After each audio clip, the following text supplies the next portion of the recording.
Brendon മക്കല്ലത്തിന്റെ കുറ്റി തെറിപ്പിച്ചിട്ടുണ്ട് നിതീഷ്. അങ്ങനെ അധികമാർക്കും അറിയാത്ത കഥയാന്ന് തോന്നുന്നു. അത് പറഞ്ഞിട്ട് നമുക്ക് അങ്ങ് തുടങ്ങാം. കുറച്ച് കൗതുകമുള്ള ഒരു സാധനം കൂടിയാണത്.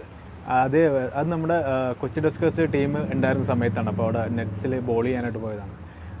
ആ സമയത്ത് ഞാൻ സ്റ്റേറ്റ് ഒന്നും കളിച്ചിട്ടില്ല, അണ്ടർ 19 ജസ്റ്റ് കഴിഞ്ഞിട്ടുണ്ടായിരുന്നുള്ളൂ. അപ്പോൾ അങ്ങനെ ഒരു ഓപ്പർച്യൂണിറ്റി കിട്ടിപ്പോയി. അവിടെ നല്ല ഇമ്പ്രസീവായിട്ട് ദൈവം സഹായിച്ചൊന്ന് ചെയ്യാൻ പറ്റി. അപ്പോൾ എന്താ പറയുക, നല്ലൊരു ഒരു എന്താ പറയുക ഓപ്പണിംഗ് ആയിരുന്നു എനിക്ക് ശരിക്കും പറഞ്ഞാൽ കിട്ടിയത്. മക്കല്ലം മാത്രമല്ല, കുറച്ചധികം മറ്റേ വൻമീനുകളെന്ന് വീഴ്ത്തിയിട്ടുണ്ടെന്ന് ഞാൻ കേട്ട്.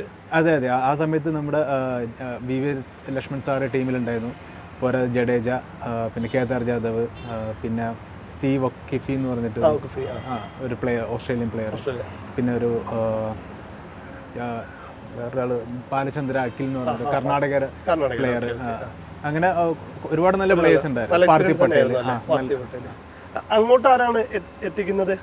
ഇല്ല, അത് നമ്മുടെ എന്താ KCA എന്ന് വിളിച്ച് പറഞ്ഞു. അങ്ങനെയാണ് നമ്മളവിടെ എത്തിയത്. ത്രൂ ക്ലബ്ബ് വഴിയാണ് അവിടെ എത്തിയത്.